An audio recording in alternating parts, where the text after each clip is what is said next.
Je suis Alain Siry, je suis docteur en médecine, docteur en sciences. J'ai fait des études de sciences aussi pour mieux comprendre ce dont je m'occupais, c'est-à-dire la médecine de la douleur.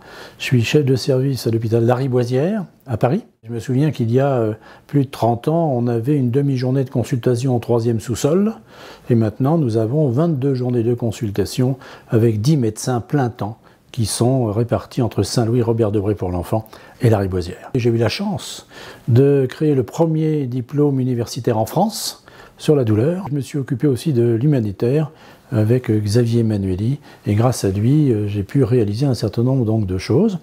Et j'ai eu également donc, des fonctions au niveau de la Société française douleur, dont j'ai été le président pendant, je crois, 6 ans. J'ai pu, grâce encore à Xavier Emmanuelli, créer Douleurs sans frontières, qui est maintenant présent dans une petite dizaine de pays, et ça depuis maintenant 26 ans. Je vais continuer avec donc, des initiatives nouvelles, mais dans les mêmes perspectives, et avec le sens de l'intérêt général et de rendre service. Je suis anesthésiste réanimateur. J'ai eu la chance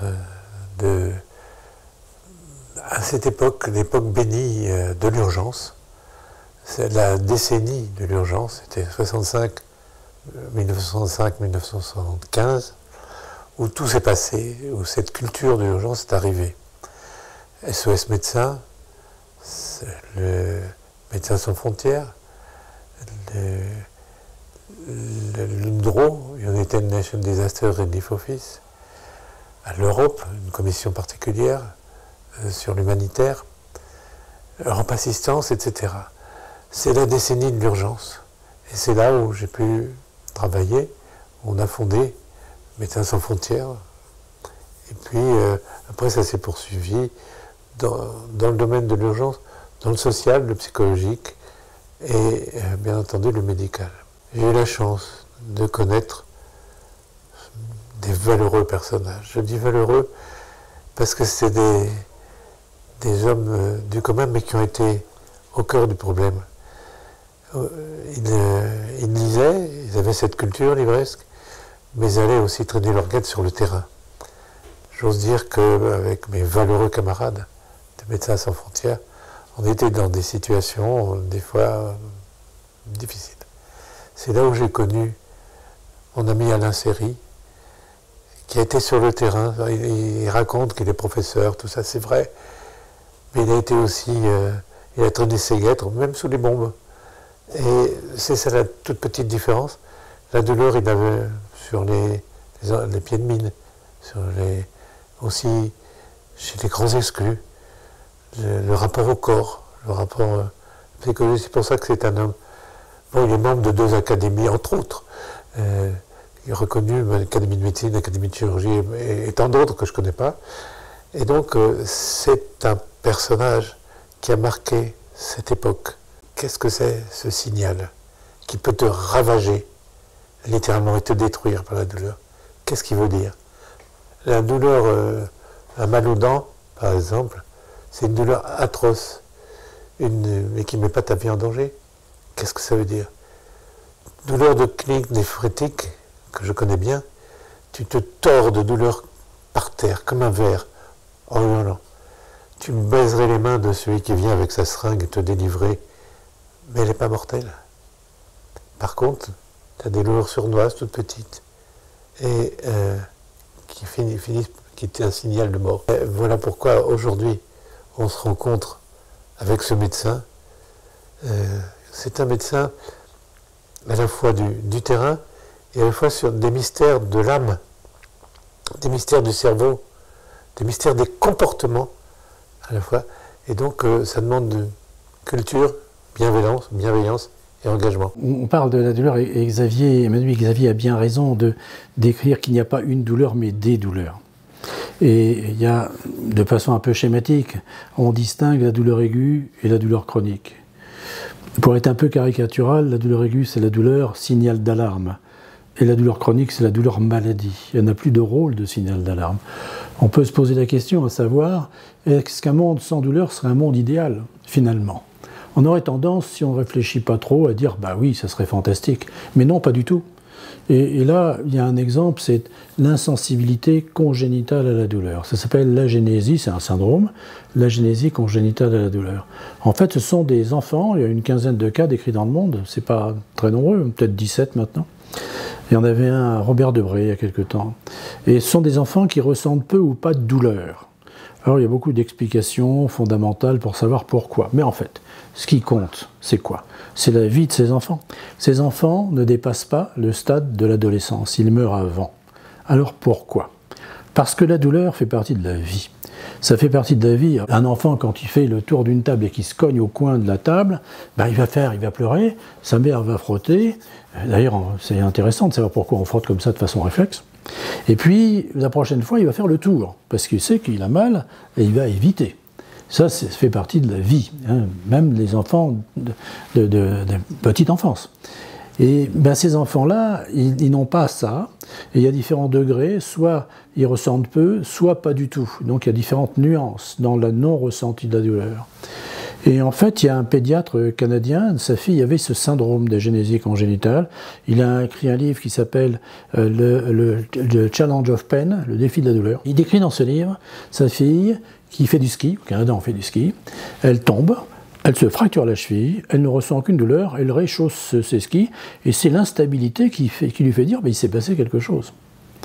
Et bien cette jeune fille, elle est décédée avant l'âge adulte, hein, d'un choc hypovolémique, d'un bas débit, en rapport avec une septicémie, en rapport avec une péritonite, en rapport avec une appendicite, parce qu'elle n'a jamais ressenti la douleur de la faucille à droite dans le ventre, qui est un des signes qui va nous aider, à nous médecins, à dire il se passe quelque chose. Donc la douleur aiguë, la douleur signal d'alarme, elle est essentielle à la survie de l'espèce. Simplement, il faut, à un moment donné, dire ça suffit. Cette douleur aiguë, maintenant nous savons que si elle persiste, et quand j'étais jeune interne, c'est ce qu'on discutait avec Xavier tout à l'heure, dans le camion du SAMU, on n'avait pas le droit de soulager les douleurs, il fallait apporter le patient douloureux aux urgences pour constater le ventre douloureux. Maintenant nous savons que ça ne sert à rien du tout. Mais à l'époque, c'était ça. Maintenant on sait aussi, et ça c'est important, que la répétition de douleurs bénignes, et moi je dois dire j'étais un peu tiède là-dessus, sur l'enfant, les vaccinations. Je me disais quand même, une vaccination, ça fait pas trop mal, on peut taper sur l'épaule et puis piquer. Nous savons que la répétition des gestes douloureux de façon bénigne va créer au niveau de la moelle épinière, la corne dorsale de la moelle épinière, des modifications qui font qu'après, un syndrome, une agression même non douloureuse peut devenir douloureuse. Donc il faut traiter la douleur, mais il faut la traiter, puis après, voilà, c'est fini. Ça, c'est la douleur signal d'alarme. Si on traite la cause, on traite la douleur. La douleur chronique et la douleur maladie, c'est tout à fait différent. La cause peut être éliminée depuis longtemps. Je prends par exemple un zona. Un zona où, c'est le virus de la varicelle, et puis au cours de la vie, il y a la résurgence du virus, et puis il va s'exprimer par des vésicules et un zona que tout le monde connaît, tout le monde sait ce que c'est. Le zona peut être guéri, le virus peut être guéri, mais les lésions entraînées par le virus vont être durables pendant des années, voire jusqu'à la fin de la vie. Donc ça, c'est la douleur qui est à distance de l'agression et qui va persister. Là, on voit bien la différence avec la douleur signal d'alarme. Ça devient une maladie en soi. Le patient ne parle plus de la cause, il parle de sa vie de tous les jours. Sa vie est rythmée par la prise de médicaments, est rythmée par le tunnel, il ne voit pas la sortie du tunnel, il ne sait pas comment faire, il sait que ça va se répéter tous les jours, et là on comprend bien qu'au bout de 3 mois, et ça c'est la définition, il y a des répercussions à type dépressif, pas anxiété, c'est fini, des types dépressifs qui sont inhérents à toute douleur chronique, vous comme moi, tout le monde, on aura le même comportement, on aura un syndrome dépressif qui est inhérent à toute douleur. On voit bien la différence entre la douleur aiguë et puis la douleur chronique qui est devenue la douleur maladie si on ne traite pas les douleurs aiguës précocement, quel que soit l'âge, aux âges extrêmes de la vie, et quelles que soient les agressions physiques ou psychiques, parce qu'on peut avoir mal sans avoir de lésions corporelles. Moi je voudrais rappeler au cours de l'histoire de nos civilisations la lèpre. La lèpre, n'est pas douloureuse. Et les gens ne sentaient pas les lésions, par exemple, des mains, du nez, des lèvres. Il y avait des manifestations de la lèpre en soi, mais il y avait aussi comme conséquence qu'ils ne sentaient plus la douleur, du coup, ça donnait... Et ce visage léonin, le front bombé, et puis aussi ces lésions ces lésions non douloureuses qui faisaient que c'était des morts vivants, des morts de sous terre. Voilà, la douleur avait fait, le manque de douleur avait fait intrusion dans notre culture. Et on s'en souvient. Dans l'inconscient collectif, les gens ont ce souvenir. De la lèpre, ça reste encore, tout le monde s'est soigné, bien entendu. On a des médicaments qu'on avait sous le nez dès qu'on a su traiter la tuberculose, tel cousin germain. Mais on se souvient encore de cette maladie qui faisait de nous des morts. Elle ne s'appelait pas la syringomyélie, l'atteinte de la conduction de la douleur? Oui, il peut y avoir une fente dans la moelle épinière avec une fente syringomyélique qui peut entraîner donc des douleurs qui sont réparties à différents niveaux et du corps et à différentes topographies. Mais donc c'est tout à fait passionnant cette maladie de la douleur.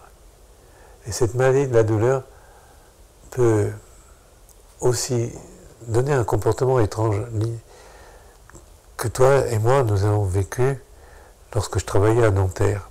Les gens avaient des lésions fantastiques, je ne sais pas si tu te souviens, et on lui disait mais vous avez pas mal là? Non, d'abord c'est pas ma jambe. On arrivait à hystériser, c'est-à-dire à nier sa représentation corporelle. Ils avaient mal quand même, mais c'était un mécanisme de négation.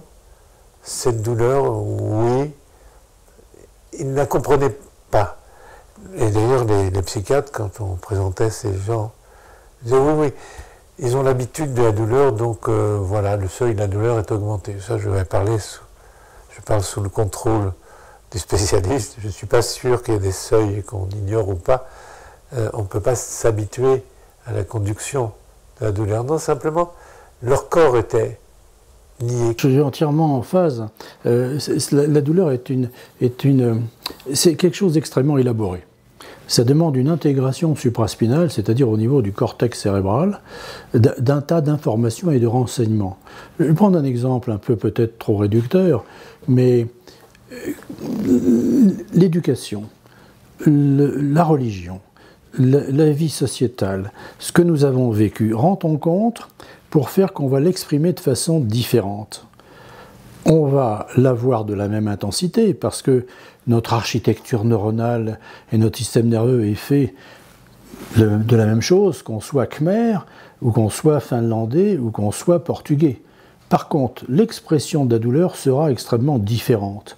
Or, qu'on soit né à Uppsala, en Suède, qu'on soit né en Mongolie, ou qu'on soit né donc à Lisbonne, eh bien, c'est pas notre éducation et notre religion qui fait que notre audition, que notre vision, notre olfaction va être modifiée. Par contre, la douleur sera modifiée en fonction de tout ce que nous avons vécu, tout ce que nous avons intégré, et aura une signification différente. Et là, ça suppose, du point de vue, je dirais, médical, beaucoup de temps. C'est chronophage, la prise en charge d'un patient douloureux. Parfois, il y a beaucoup d'agressivité, d'incompréhension. C'est un puzzle, la douleur, mais chaque pièce a une forme et une taille différentes en fonction de tout ce qu'on vient de dire, la religion, l'éducation, les relations sociales. On va l'exprimer de façon différente. Et on n'aura pas la même extériorisation de la douleur d'un Khmer par rapport à un patient d'Afrique du Sud ou par rapport à un patient marocain étudiant. Ça sera donc très différent. Et là, il va falloir dépister tout ça. C'est toute la complexité et le fait que finalement, il va nous falloir beaucoup d'humilité. L'humilité, c'est l'écoute, c'est la compréhension, c'est essayer de savoir ce que le patient veut nous dire, ce qu'il attend de nous. Et c'est une intégration supraspinale de quelque chose d'extrêmement élaboré à la différence des autres sensations. Et ça, c'est compliqué. Je vais dire que dans la religion catholique jusqu'au début du XXe siècle, il y avait un courant judéo-chrétien, c'est le dolorisme. C'était tu offres tes douleurs, c'est une sorte de sacrifice, d'auto-sacrifice. Le Christ a souffert sur sa croix, tu dois souffrir et offrir ta souffrance. Tout ce qui est matériel n'est pas bon. Mais ça existe aussi une immatérielle, c'est le domaine de Dieu. Et d'ailleurs, ils avaient transformé la prière. Notre Père qui êtes aux cieux, ça veut dire pas là. Ils avaient un sacrement. Naturellement, c'était une hérésie qu'on a combattue au nom de la santé et en réalité au nom de la politique pour s'approprier leur territoire. Mais ça, c'est autre chose. Le gars, il s'appelait, le pape qui a commandé cette croisade s'appelait Innocent III. Et je tiens à le souligner parce que c'est en toute innocence, n'est-ce pas? Et ils avaient un sacrement, les mêmes, mais un sacrement que je reprends à mon compte de médecin. Il s'appelait le consolamentum, la consolation du poids des jours d'être sur la terre. C'est un beau sacrement. Tu peux rien faire, mais tu peux. Ils n'avaient pas les remèdes, hein, mais tu peux consoler de ta vie si lourde et si douloureuse. Donc, tu vois, culturellement, religieusement. Culturellement, religieusement, et puis moi je voudrais aborder quelque chose qu'on a évoqué en filigrane dans le début de notre intervention, c'est le fait qu'on peut avoir un organe malade et avoir mal, mais on peut très bien avoir mal sans lésion organique. Et ça me semble extrêmement important. On a nié la douleur du schizophrène, de l'autiste, on l'a nié parce que nous n'avions pas suffisamment d'éléments de repérage et d'identification. Maintenant, on sait qu'on peut avoir mal. Je prends un exemple un peu caricatural. Je parlais du zona tout à l'heure. Je reviens sur cette... le zona, là aussi, quand j'étais jeune médecin et qu'une femme âgée me disait « mon mari est mort, j'ai fait un zona », je disais « pas de chance. Pas de chance ». Maintenant, je sais... Saint-Antoine, on l'appelait. Oui. Tout à fait, le feu de Saint-Antoine. Le feu de Saint-Antoine, il est en rapport avec une baisse de l'immunité. Et maintenant, nous savons, sur le plan fondamental et clinique, qu'un choc émotionnel est des événements de vie. Et c'est ça que je voudrais revenir.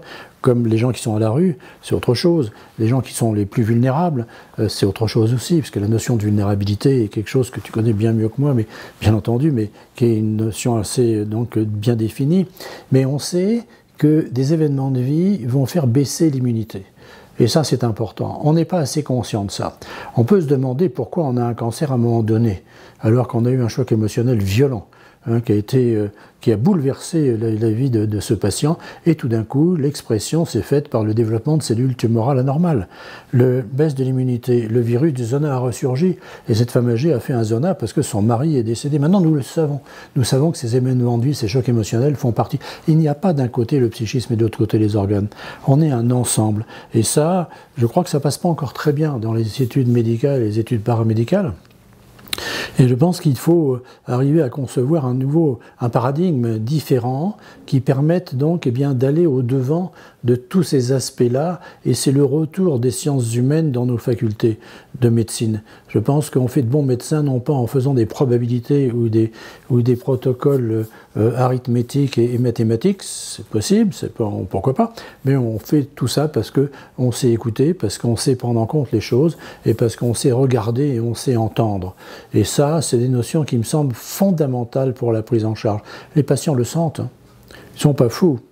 Ils le sentent très bien et ils savent quand ils sont écoutés et quand on comprend les choses et qu'on sait donc les entendre et savoir ce qu'ils attendent de nous.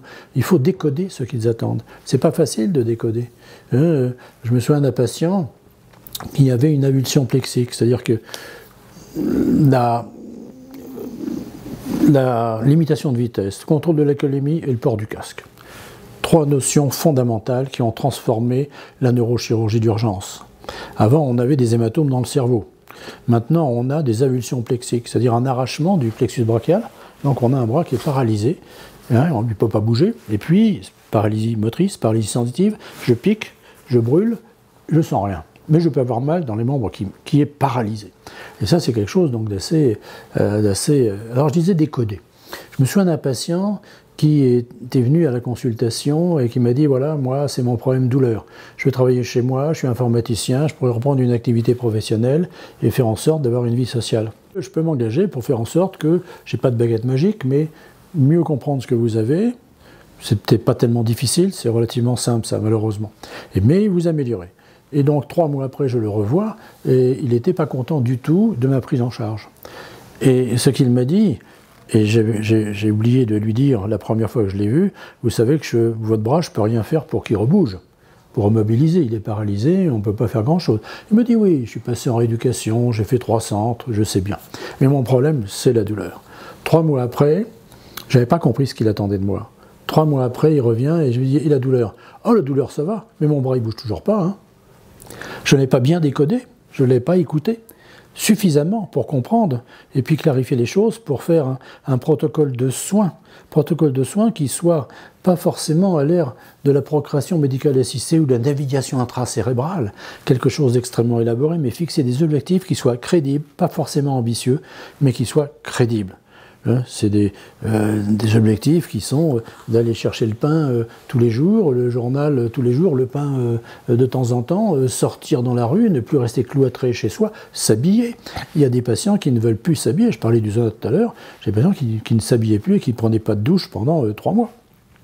Ils se lavaient, comme disait une de mes patientes, comme du temps de ma grand-mère, dans un petit, avec un gant de toilette et puis un petit récipient d'eau. Voilà, alors, j'ai un peu digressé, mais c'est dire que finalement, le physique, le psychisme, et puis l'écoute de tous ces patients-là, c'est d'autant plus difficile parce que Xavier m'a emmené dans beaucoup de pays, grâce à lui, mais la culture, on en parlait tout à l'heure. Là, j'ai pris l'exemple d'une patiente qui habite au Square Montolo dans le 10e arrondissement. Mais quand elle habite dans la banlieue de Phnom Penh, ou dans la banlieue de Luanda, ou de Maputo, là, c'est totalement différent. Et là, il ne faut pas essayer de reproduire ce que nous savons faire. Il faut essayer d'adapter en fonction des us, des coutumes, des cultures, de la liste des médicaments essentiels, entre autres. Mais essayer surtout de transmettre le savoir, mais ce n'est pas la transmission, c'est le partage de connaissances. Tu es un scientifique rationnel, où tes pensées s'enchaînent, sont tout à fait exactes. Et tu as parlé en disant, attendez, ça dépend de la culture, ça dépend du psychisme. Ça dépend du psychisme. Et oui, la douleur, c'est une clé. Maintenant, c'est pas un passe-partout. C'est une clé qui s'adapte à chaque personne. Et alors, à travers la douleur, mais lui, c'est un grand clinicien. Un grand clinicien qui va jusqu'au plus exclu. Avant, on nous disait, on nous a dit 2 choses. On nous a appris 2 choses. Premièrement, vous faites déshabiller votre malade. Maintenant, si tu fais déshabiller ton malade, on va dire, mais quoi, qu'est-ce que c'est? Vous êtes un vicieux? Je viens pour mon bras. T'as quasiment plus le droit. D'abord, t'as plus le temps, donc le temps, ça va avec l'air du temps. Mais déshabiller, parce que moi, je me rappelle avoir trouvé un pemphigus, c'est une mandibuleuse, sous le pantalon d'un type qui avait l'air tout à fait normal, mais il venait parce qu'il avait mal à la main. Et il faut faire déshabiller, parce que tu disais, un malade c'est un tout, un homme c'est un tout. C'est pas le vieux dilemme platonicien, il y a le corps et l'âme et le psychisme en plus. Ça c'est la première chose. Deuxième chose qu'on nous avait appris, bon, en dessous de 2 ans, c'est pas la peine de vous emmerder à faire des antalgiques à un bébé son. Et donc on a fait de la vivisection, nous autres, les anesthésistes. Parce qu'on dit, bon, c'est pas la peine en plus pour réveiller après, tu sais pas si tu n'as pas une dépression respiratoire. Non, fais l'économie de ça. Parce que pendant que tu le surveillais, tu voyais la tension qui montait comme ça, des sueurs sur un bébé. Il avait mal. Et tu as dit encore autre chose. Mais sinon, ça vaut le coup de discuter avec toi. Dans le temps, il y avait des gens qui avaient des herbiers, tu vois. Et on leur apprenait, d'ailleurs, la nature, que c'était de fleurs, puis en les mettant dans une espèce de cahier, et c'est des fleurs séchées, des plantes séchées. Et bien les vieilles douleurs, c'est ça aussi. C'est comme dans un herbier. Il y a une espèce de souvenir qui s'accumule. Je ne sais pas si tu te rappelles de Marcel Francis Kahn. Oui, très bien. C'est un type que j'aimais bien parce qu'il était scrupuleux, il écoutait les gens. C'était un clinicien. Et on lui disait, il voyait lui, qui était un rhumatologue, il voyait que des gens croyaient à l'acupuncture et que ça les soulageait. il était bien obligé de constater que les gens y croyaient et ça les soulageait. Alors naturellement, c'est pas la peine d'expliquer l'acupuncture avec la neurophysiologie, encore que des gens disaient oui mais c'est la gate théorie, Melzack et Walsh, oui peut-être que ça réprime, mais peut-être aussi qu'il y avait une part corticale et que ça réprimait les trucs en dessous. Toujours est-il que ce type, qui était un scientifique de chez scientifique, il disait mais d'accord, ça les soulage, et je le constate. Faites-le. Je suis entièrement d'accord avec ça. Marcel Franciscan, de mémoire comme ça, en t'écoutant, il y avait l'arthrite rhumatoïde, la polychronique évolutive, et il appelait ça la mégère apprivoisée. Ça me souvient de ça. C'est vrai. C'est superbe. Moi, je crois que, malheureusement, nous avons, dans un excès de rigorisme, mais qui était nécessaire à une époque donnée, on ne peut pas dire qu'une technique est à multiplier et à indiquer un grand nombre de patients et fasse partie d'un protocole bien codifié si le médicament n'est pas passé devant des fourches codines, c'est-à-dire donc un grand volume de patients, une cohorte, devant donc contre randomisé, contre un placebo, contre une substance active, en bras croisés, en double, etc. Eh bien ça, c'est fait pour notre médecine occidentale. Pour la médecine indienne, pour la médecine chinoise, ça n'est pas possible. On ne peut pas passer par ces fourches codines de rigueur scientifique que nous avons développées. Et on passe à côté d'un certain nombre de traitements qui ne sont pas disponibles dans notre civilisation européenne ou occidentale parce que justement, on n'arrive pas à démontrer parce que ce ne sont pas les bons critères, nous n'avons pas les bons indicateurs. J'ai été invité à l'exposition universelle à Shanghai pour faire une conférence. Aller 3/4 d'heure à Shanghai pour faire une conférence, je me suis dit quand même, j'étais avec le patron du SAMU de Paris. Aïe, aïe, aïe. Et donc on s'est dit, on va quand même aller voir dans les hôpitaux ce qui se passe. Et en tant qu'ancien anesthésiste, j'ai été voir les blocs opératoires. Et on m'a dit, quel hôpital vous voulez? Il y en a 52 à Shanghai. J'ai dit, le plus gros. On va dans un bloc opératoire et je vois une jeune fille, toujours difficile de dire une jeune fille, je pense qu'elle avait une trentaine d'années, mais elle paraissait beaucoup moins. Les Asiatiques, on a beaucoup de mal à définir les âges. Elle avait le thorax ouvert, les chirurgiens travaillaient dans le thorax, et de l'autre côté du champ, cette jeune fille parlait avec les anesthésistes. Et donc on s'est demandé, avec l'interprète, est-ce que vous pouvez nous expliquer tout le programme, le protocole, qu'est-ce que vous faites?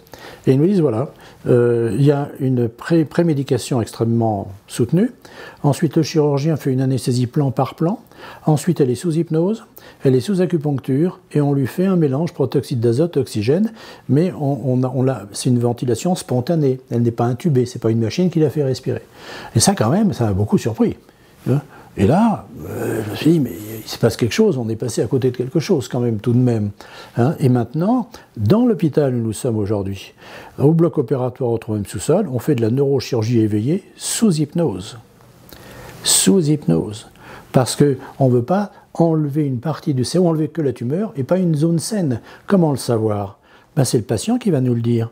Et comment il peut nous le dire? S'il peut parler. Et sous hypnose. On n'a pas la rigueur scientifique de l'hypnose, de l'acupuncture, de l'auriculothérapie, de la méditation pleine conscience. Toutes ces techniques qui maintenant font partie des techniques non pharmacologiques que l'on peut disposer pour les patients douloureux chroniques. Et ça me paraît extrêmement important, même si on ne comprend pas. Je parlais d'humilité tout à l'heure. Il faut admettre des bons résultats, comme il faut admettre les échecs. On parle trop souvent dans la littérature des bons résultats. En disant, regardez, j'ai fait telle technique et regardez mes succès. On ne parle pas des échecs. On ne parle pas en disant, regardez les échecs que j'ai eus. Mais on devrait parler des échecs. Car il y a beaucoup d'innovations en matière médicale et scientifique qui sont la pénicilline. C'est un exemple. Les pilotes pendant la guerre de Londres, les pilotes des Spitfire qui recevaient des éclats, des cockpits qui étaient en plexiglas, et les ophtalmos ont constaté que ceux qui avaient des éclats dans l'œil voyaient mieux qu'avant. Ça, c'est quand même quelque chose d'assez impressionnant. Des exemples comme ça, il y en a des dizaines. Il faut analyser nos échecs et nos complications. Et c'est peut-être plus important que les succès, bien entendu les succès. Mais là au moins on est un peu à la limite de l'irrationnel et du non-scientifique. Simplement c'est l'observation dans des limites frontières, borderline, où on se dit mais qu'est-ce qui se passe? Il faut que dans nos lycées, nos collèges et nos facultés, on apprenne à se questionner et à renforcer donc de ce qui est le questionnement de l'inhabituel. Il y a quelque chose qui est inhabituel, qui n'est pas... pourquoi ? On a trop tendance à passer dessus en disant « bah non, c'est inhabituel, donc on passe à côté et on avance ». Je pense que c'est pas comme ça. Et je pense qu'il faudrait aussi, et là je pense que tu seras bien entendu convaincu, que nos jeunes médecins, ils aillent 3 mois, 6 mois, dans des pays en voie de développement, dans des pays où nous n'avons pas les moyens que nous avons. Et quand ils reviennent, j'en ai vu beaucoup, tu en as vu beaucoup plus que moi, ils reviennent en disant, en limitant les prescriptions à l'essentiel, là on est dans des moyens financiers qui sont difficiles. Hein. Donc on limite à cause des moyens financiers, on ne limite pas à côté d'une expérience. Et ça, je pense que c'est très important d'avoir une expérience en dehors de nos circuits habituels. J'arrive dans la dernière partie, dans l'hiver de notre vie, la zone rouge, où tout peut arriver. Mais ça m'intéresse cet état-là, où, moi, tu parlais de baisse de l'immunité, mais il y a encore autre chose. Ta faiblesse tu perds des moyens de tes yeux, de tes oreilles, de ta locomotion, et tu changes. Comme tu as changé à l'adolescence, tu changes, il y a des bouleversements dans les hormones, dans les substances chimiques, et ça t'ouvre sur d'autres points de vue. D'abord, tu vas à la rencontre de la première grande, et la seule, grande expérience métaphysique qui va être ta propre disparition. Et donc ça te donne si j'ose dire, des ouvertures. Et là, les moyens que tu as, c'est précisément dans cette partie du grand vieillard, du grand vieillissement, que se passe. Il n'y a pas besoin d'avoir pleine conscience. Il y a des mécanismes d'ouverture, j'allais dire, d'ordre mystérieux, spirituel, qui n'a pas encore été décrit. Mais que tu sens. Un vieux médecin subodore quelque chose, dans lequel la douleur, oui, les gens la sentent, mais ils ne la ressentent pas pareil. Ils ne se plaignent, par exemple, ils ne se plaignent pas, ou alors ils ont une douleur qu'ils n'arrivent pas à décoder. Ça m'intéresse, cette partie-là. Et c'est pour ça que les lois sur la fin de vie, il ne se passe pas une législature, pas une, où les gens recommencent à dire poser le problème de l'euthanasie et tout. Ça veut dire que, comme on n'est plus l'homo sapiens mais l'homo economicus, c'est-à-dire que c'est des gens qui me produisent rien et qui coûtent cher, allez, le mieux c'est qu'ils disparaissent. Voilà la philosophie que ça sous-tend. Eh bien, je veux dire que le respect qu'on doit au mystère de la présence d'un homme sur la Terre ne mérite pas qu'on le fasse disparaître ou qu'il soit illégitime, qu'il soit encore de ce monde. Ça, c'est la première question que je voulais te poser. La deuxième question, est-ce que quelqu'un dans le coma, un coma vigile, c'est-à-dire un coma dans lequel, comme par exemple l'affaire Imbert, j'étais scandalisé, il était autonome, il était avec l'affection de ses parents, et il n'était pas du tout branché, il mangeait, sa mère ne demandait pas mieux que de le nettoyer, de tout ce que... Et on a dit, ça n'a aucun sens, sa vie sur la Terre. Et dans le coma, il ne reviendra jamais, c'est anormal. Est-ce que c'est une créature comme ça, qui dérive, mais qui est vivante, qui n'est pas, qu'on appelle un légume, est-ce qu'il ressent, et en particulier la douleur? 2 grands chapitres. Le premier chapitre, c'est l'espérance de vie augmente. On est confronté à des polypathologies auxquelles nous n'étions pas confrontés auparavant. On observe des patients qui ont des pathologies cardiaques, rénales, des pathologies respiratoires. Ce n'est pas ce qu'on observait à l'époque de Napoléon, où on mourait à 40 ans sur les champs de bataille. On voit des gens qui ont eu plusieurs cancers dans leur vie et qui sont guéris de leur premier cancer et qui ont un deuxième cancer qui est totalement, c'est pas une métastase, c'est un autre cancer. Donc on voit qu'il y a une espérance de vie qui augmente, mais nous n'avons pas adapté notre système, c'est le scandale des EHPAD, on n'a pas adapté notre système au grand âge. Là, j'ai encore entendu ce matin, il y a un rapport qui est paru, je crois, hier soir, en disant, c'est Cléridon qui a parlé en disant, il y a des endroits où on a une douche tous les 15 jours. C'est pas possible, ça. Comment on peut faire des choses pareilles? Alors évidemment, la solution, c'est d'augmenter le personnel, c'est une valorisation du travail, etc. Je ne veux pas parler de ça, mais c'est très important. Mais c'est la notion de finitude. La notion de finitude est quelque chose d'extrêmement important, et nous n'avons pas dans notre société le fait, on voulait parler de la mort dans les collèges et les lycées. Nous n'y sommes pas arrivés, c'était en 1995, nous n'y sommes pas arrivés parce que c'était pas bien, parce qu'il ne faut pas choquer les gens. Mais quand on parle aux enfants de la mort, c'est une notion qui fait partie de la vie.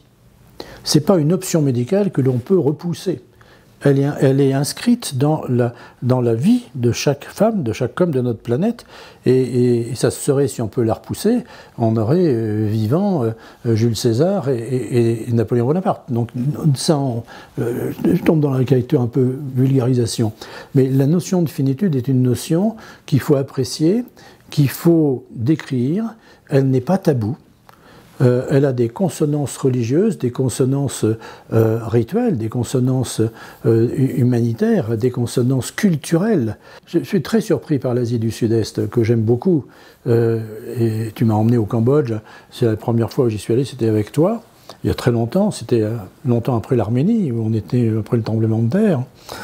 Oui, très bien, oui. À Leninakan, à Gyumri, au nord, à l'épicentre du tremblement de terre. Mais là, donc, au Cambodge, la notion, on a créé un centre de soins palliatifs au Cambodge, il y a maintenant 20 ans. Au début, on nous a dit, mais c'est une cerise sur un gâteau, ça. Mais non, progressivement, ça s'est su, et les gens voulaient avoir une mort qui était, je dirais, pas normalisée, mais pas médicalisée non plus. J'arrive du mal à trouver les termes, mais qui était encadrée, qui était soutenue, qui était comprise. Et ça me semble extrêmement important. Mais la notion... On peut dire. Reconnue, oui. Mais la notion qui me semble importante, c'était pas comme chez nous, où c'est la fin de quelque chose, c'était la rédemption quelque part. La douleur rédemption, la douleur fatalité, on pourra en parler, mais ça c'est autre chose. Mais c'était, je vais vivre dans une autre dimension et ailleurs. Ça c'est l'Asie du Sud-Est. Donc ça n'a pas la même signification que chez nous, c'est une notion de finitude. C'est-à-dire qu'on va terminer sa vie, et après, il y a... Pour ceux qui croient, il y a autre chose. Pour ceux qui n'y croient pas, il n'y a rien. Je respecte toutes les sensibilités, et bien évidemment, mais c'est quelque chose d'un peu compliqué, on n'en parle pas assez. Le deuxième aspect, c'est l'euthanasie, savoir à quoi ça sert. Il y a deux notions qui me semblent importantes. C'est 75% des patients veulent terminer leur jour chez eux. En fait, 75% terminent leur jour à l'hôpital. C'est une première notion. Donc déjà, il y a quelque chose qui... Ensuite, beaucoup de gens qui demandent à ce qu'on accélère. La loi Clay-Leonetti nous donne énormément de possibilités, mais elle n'est pas assez connue, elle n'est pas assez décrite. La notion de limitation des soins, d'arrêt donc des soins, dans des situations qui sont obligatoirement non gérables. C'est quelque chose qui est permise par cette loi, mais on ne parle pas d'euthanasie. Ça, moi, je suis farouchement opposé à l'euthanasie. C'est pas notre vocation. Notre vocation. Mais l'acharnement thérapeutique est aussi quelque chose qui s'oppose frontalement avec ceux qui prônent l'euthanasie. Mais je pense qu'il faut savoir adapter en fonction des situations. Je suis farouchement opposé au fait d'aller avec une seringue injecter ce que beaucoup ont fait, quand il n'y avait pas la loi Leonetti il y a 30 ans, où on débranchait les patients des respirateurs dans les services de neurochirurgie, des gens qui étaient en état de mort cérébrale. Voilà, et je pense qu'on ne peut pas... D'abord, premièrement, il faut qu'il y ait une discussion. Il faut qu'il y ait une réunion pluriprofessionnelle et pluridisciplinaire. Il faut qu'on puisse parler avec le médecin de la famille. Il faut qu'on puisse savoir ce que le patient a désiré. Il faut qu'on puisse parler à la famille. Parce que la notion de douleur, j'ai peut-être omis de dire ça tout à l'heure, on a omis, c'est pas uniquement celui qui est victime de la douleur qui devient victime, c'est l'entourage qui devient victime. Hein. Un patient douloureux, quand il est en Asie du Sud-Est et qu'il ne peut plus aller dans les rizières pour le riz, ben c'est les enfants qui vont trinquer et la femme qui va trinquer parce qu'ils ne ramènent pas le riz de la journée pour manger. Ben c'est pareil, hein, dans notre civilisation ici, celui qui est douloureux, eh bien, il y aura des répercussions sociales, professionnelles, et puis il y aura des répercussions familiales. Au début, il y a le cocooning en disant on va faire ça à ta place, les collègues de travail. On va aménager ton temps de travail. Puis ensuite, chez soi, ben, ne fais pas ça, on va le faire. Mais au bout d'un certain temps, mais il casse les pieds à tout le monde. Hein, et au bout d'un certain temps, ben, il est rejeté. Et ce rejet, il le vit personnellement, et l'entourage devient victime. On annule les vacances, on reporte les dîners de famille, on reporte les sorties. Il n'y a plus de vie sociale. C'est ça la douleur chronique. Hein. Et ça, c'est quelque chose donc, qui est extrêmement important. Pour revenir à ce que tu disais, et cette notion donc, de finitude, mais également donc, de fin de vie, est quelque chose qui ne passe pas encore dans notre société. Et alors moi, je voudrais te poser une question, c'est est-ce que tu penses qu'il faut légaliser cette situation? Est-ce qu'il faut qu'il y ait des textes juridiques permettant de clarifier la situation des soignants? Je ne suis pas à l'aise. Il faudrait peut-être développer la notion de responsabilité. Ton poids humain sur la Terre, qu'est-ce que tu vaux? Il ne faut pas, si tu fais une loi explicite, il y aura toujours des gens qui relèveront pas de la loi et qu'on aura fait. Moi, je crois que, d'abord, c'est pas notre boulot de faire ça. Tu le fais que d'une main tremblante, hein, si j'ose dire, si tu as à le faire. Et deuxièmement, maintenant, on sait tous les mécanismes. On peut faire autre chose. Tu as la douleur psychique, la douleur organique, la douleur thymique, la douleur sociale, tu as le chagrin. Si je voulais rétablir quelque chose du temps des cathares, je dirais, développons le consolamentum, la consolation d'être au monde. Et il y a non seulement ce qu'il faut comme molécule et comme thérapeutique, mais aussi beaucoup d'affection à offrir, même si les gens ne se rendent pas compte. Ma maman, quand elle est partie, elle était bien vieille, mais elle savait, elle n'était pas là, ça c'est sûr, elle ne s'exprime pas. Mais elle savait, quand on rentrait dans sa chambre, elle connaissait la lumière, elle savait quel moment de la journée on était. Elle savait qu'il y avait du chagrin qui était hostile et qui s'en foutait. Elle le connaissait. Elle faisait sortir les gens qui n'avaient rien à faire dans ça. Elle sentait, avec d'autres sens, des émotions. Tu comprends ça? Je crois qu'il faut se garder de faire une généralisation des techniques. L'intelligence artificielle, on ne l'exploite pas assez en médecine. La réalité virtuelle, hein, qui est une technique de déviation et de distraction de l'attention. Nous savons avec le PET scan, quand on fait un PET scan cérébral, qu'il y a des modifications, on appelle ça un éclairage intracérébral. C'est quoi? Ce sont des zones qui vont s'éclairer et qui ne s'éclairent pas quand on ne fait pas cette technique. Et ces zones sont en général dans le domaine, pour faire simple, de la douleur. Et là, ça prouve quoi cet éclairage intracérébral? Ça prouve que par ces techniques, on modifie le débit sanguin cérébral qui devient plus oxygéné et qui réagit plus vite ou mieux ou de façon différente. Nous savons que ça existe, c'est l'hypnose, c'est la méditation, où on voit donc justement des modifications du débit sanguin cérébral. Mais c'est quand même assez compliqué. Et on ne possède pas tous les mécanismes qui permettent de comprendre. Par exemple là, je dis souvent aux étudiants, vous êtes tous en train de m'écouter, ça fait 2 heures que je fais un cours, il y en a qui se disent j'ai faim, d'autres ils disent qu'est-ce que je vais faire après son cours, d'autres qui disent ils commencent à me barber, ils parlent toujours sur le même ton, d'autres qui disent c'est pas inintéressant ce qu'il a dit, je retiens quelque chose, et si je fais un PET scan à tout le monde aura un éclairage intracérébral différent.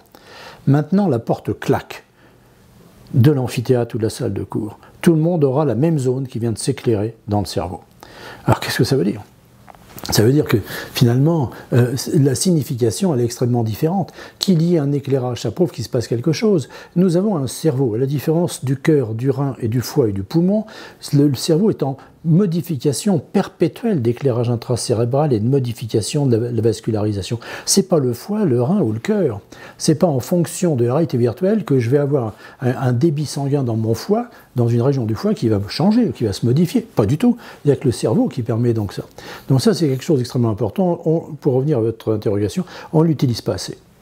Et donc il faut utiliser, on l'utilise nous en matière de douleur, quand on fait des gestes douloureux ou qu'on fait des choses qui ne sont pas très agréables, des applications sur la peau de substances qui s'appellent la capsaïcine qui brûle un peu la peau, on fait de la réalité virtuelle, on fait de l'intelligence artificielle et on voit très bien qu'il y a des gens qui sont réceptifs et d'autres qui ne le sont pas du tout. Et ça m'a rien fait du tout, et d'autres qui disent faut pas oublier de me le faire à la prochaine séance, parce que ça c'est vraiment quelque chose qui m'a beaucoup aidé. Alors après, on peut aller dans différents domaines. Après, il y a la musicothérapie, auquel moi je crois beaucoup. Toutes ces techniques doivent être intégrées dans l'hôpital. Il faut que l'hôpital sorte de l'hôpital et que la ville rentre dans l'hôpital. Et toutes ces techniques soient intégrées, la danse, la musique, toutes ces techniques artistiques pour lesquelles on dit bon non, c'est pas de la médecine, mais c'est de la vie. C'est de la vie de tous les jours. Et ça peut accompagner quelque chose qui est le soin, qui est aussi, pour ces patients douloureux, la vie de tous les jours, le soin. Et la lutte contre la douleur dont on parle aujourd'hui, c'est aussi la même chose. Ça doit être complémentaire, et ce sont des techniques complémentaires. Mais il faut se garder de généraliser. J'ai un patient qui m'a dit un jour, ça va, je vais être un peu ironique dans le sens en me disant, il m'a dit, je suis suivi par de la colorithérapie. Alors je lui ai dit, ça m'intéresse ça, dites-moi comment ça se passe. Il me dit, c'est avec des couleurs, et on me traite avec des couleurs. Je lui ai dit, mais quelles couleurs? Il me dit, je sais pas, c'est derrière mon dos. Alors là, je lui ai dit, monsieur, et combien on vous prend? 75 € la séance. Je lui ai dit, arrêtez. Arrêtez.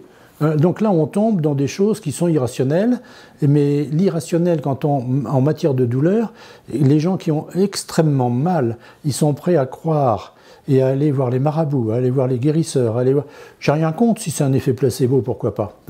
Mais je suis contre qu'on guérisse, qu'on fasse un traitement pour une douleur importante ou qu'on traite le cancer avec des marabouts, avec des guérisseurs. Ça, je suis totalement opposé.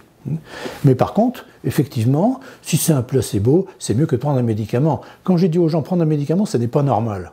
Les gens disent, mais vous êtes docteur? Oui, mais c'est pas normal, ça veut dire qu'il y a un organe qui ne fonctionne pas, ça veut dire qu'il y a quelque chose dont vous avez besoin et que vous n'avez pas, donc ça n'est pas quelque chose donc de normal. L'intelligence artificielle, oui, on ne l'utilise pas assez, oui, il faut l'utiliser, il faut faire rentrer certaines notions au niveau du soin et au niveau de l'hôpital et en dehors de l'hôpital, il faut que l'hôpital revienne dans la ville et que la ville revienne à l'hôpital. Et l'intelligence artificielle en fait partie. Maintenant, tous les jeunes ont des casques, enfin beaucoup, ont des casques de réalité virtuelle et s'amusent avec cette intelligence artificielle qui peut devenir très scientifique et très médicale. Je voulais juste te dire que c'est un bel oxymore, la réalité virtuelle. Oui. Je suis pas forcément étonné parce que je suis modéré quelque chose comme ça, de cet humanisme que tu as toujours. Tu as à la fois un pied dans l'université telle qu'elle est devenue, donc jusqu'en absurdie, mais scientifique, technique.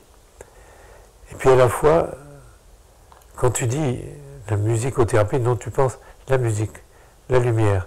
La musique a des longueurs d'onde, Oui. La lumière a des longueurs d'onde. Oui. Et donc il est probable que ça agisse d'une manière qu'on ne connaît pas, mais qui est réelle. C'est pas seulement de la sorcellerie, c'est des territoires qu'on n'a pas explorés et qui sera sans doute fera partie des thérapeutiques de demain. Et tu es chef de file. La deuxième chose, on a un effondrement de nos systèmes et de nos valeurs. Oui. Et donc on est arrivé au bout de quelque chose avec la crise Covid, par exemple, qu'on n'a pas bien compris, qu'on n'a pas bien traité. Moi, je dis toujours, cette crise, elle pue depuis le début, parce qu'on a été juste de travers. Chacun a tiré sa partie. La pharmacie, le politique, la télé, tout le monde a trouvé, mais pas les malades. Je veux dire qu'il y a une danse autour de cette épidémie, ou pandémie, comme on veut, qui a été... donc on comprend les évolutions, mais elles ne sont pas adaptées à ce qu'était le malade. Voilà ce que je pense. Donc ça a signé la fin de l'hôpital, parce qu'on n'a plus les moyens. C'est prométhéen de dire on va contrôler toute la santé. D'abord, ce n'est pas possible. Je rappelle la définition de l'OMS, un état de complet bien-être. dans ce monde physique, psychique et social. Qui s'en est occupé de l'état de complet bien-être social? Jamais. Et donc on a truqué. Et donc je crois qu'il faut profiter de cette faillite qui a fait des morts, mais de cette faillite pour faire une proposition audacieuse. On ne peut pas réformer un tout petit peu, ici ou là, quel courage. Non, il faut réformer l'ensemble. Et ce qui vient d'être dit aujourd'hui, par quelqu'un qui n'est pas suspect de s'adresser à la sorcellerie, je vais partir de là, le cœur dilaté de joie. Voilà, en disant il y a des choses à faire. Et d'ailleurs, sans le savoir, il vient de s'engager. Oui, merci Xavier. Je crois que tu as dit vraiment l'essentiel, c'est vraiment les valeurs fortes. On doit réfléchir au sens de notre humanité, de notre civilisation. On doit redonner le goût. On doit avoir des projets. Je suis un peu relativement satisfait de voir les jeunes internes qui ne sont plus des internes touristes. Ils veulent s'investir, ils veulent rester plus longtemps le soir, ils veulent qu'on voit des malades ensemble. C'était pas ça il y a 5-6 ans. Alors le Covid a transformé profondément les choses. Mais je pense qu'il faut retrouver les grandes valeurs, les valeurs du sens civique, de l'intérêt général, les valeurs de servir en fonction de ce qu'on peut faire. On ne va pas transformer les choses. Quand dans notre ONG, organisation non gouvernementale, je veux voir tous les gens qui partent, même peu de temps, parce que je veux les rencontrer, et je leur dis tu ne vas pas transformer les choses et sauver l'humanité, tu vas apporter une pierre à la construction d'un édifice. Et c'est tout. Et quand tu reviendras, tu seras déçu. Ou enchanté des découvertes que tu as faites et des contacts que tu as gardés et d'un réseau que tu t'es créé. Mais c'est notre changement de civilisation qu'il faut faire dans la profondeur. Et dans la profondeur, est-ce que ça passe par la politique? Est-ce que ça passe par l'éducation? Est-ce que ça passe par des programmes définis à l'avance? Je pense que ça passe par des choses dont on n'ose pas parler ou avec pudeur. Je pense que c'est l'humanité. Que c'est les vraies valeurs de l'humanité, du sens de la vie. Et le sens de la vie, eh bien, c'est de prendre le temps de comprendre les autres, d'approcher les autres, de parler avec les autres. Pas trop de temps non plus, parce qu'on peut s'y perdre, et parce qu'on peut se noyer dans du blabla qui ne sert à rien. Mais il faut qu'il y ait une traduction dans la vie quotidienne. Les jeunes ont besoin de modèles. Ce que je veux dire est un peu peut-être... j'aimerais bien qu'on comprenne ce que je veux dire sans y attacher une autre chose que ce que je veux dire. Ce que je veux dire, c'est le modèle, c'était Albert Schweitzer, par exemple. Voilà. Mais il y a des gens, il y a des choses, il y a des événements, et il y a des pratiques. Et je pense que les jeunes ont besoin de modèles qui ne soient pas des vedettes de rock. Ça peut être ça aussi, tout à fait, ou des vedettes de cinéma, mais il faut qu'il y ait un attachement. Et par exemple, à l'Académie de médecine, ont été développés par Richard Villet le tutorat. Ah, je pense que c'est fantastique. Le tutorat, c'est on est responsable, on n'est pas nombreux, responsable d'un jeune qui est en médecine, ou en éducation santé, infirmier ou kinésithérapie, et on discute avec lui ce qu'il n'a jamais l'occasion de faire et ce qu'il ne fera jamais. Il n'aura jamais l'occasion de discuter avec un professeur de médecine thérapeutique que je suis ou un chef de service. Il n'aura pas cette occasion-là avant des années et des années. Et bien là, c'est une opportunité, je ne veux pas dire que je sers de modèle, pas du tout, hein. Je veux dire simplement, c'est de partager des projets ensemble et lui dire que c'est possible, voilà, et qu'on peut faire des choses. Et que l'on peut rendre service, que l'on peut soigner même à l'autre bout du monde, sans dire qu'on va sauver les gens, hein, mais les accompagner, les comprendre. Moi, je me souviens toujours, après le tremblement de terre à Haïti, où on n'a pas fait grand-chose, en Arménie non plus, tu te souviens, tout le monde était mort déjà, quand on est arrivé, avec nos reins artificiels qui n'ont pas servi beaucoup. Hein. Non, ils n'ont pas servi, tout le monde était mort. Voilà ce que j'aimerais bien, moi, faire avec le temps qui me reste, c'est d'essayer de susciter des vocations, des dynamismes, et de faire réfléchir en disant « oui, tu peux y arriver, tu peux faire des choses ». Pas forcément ambitieuse, mais tu peux faire des choses.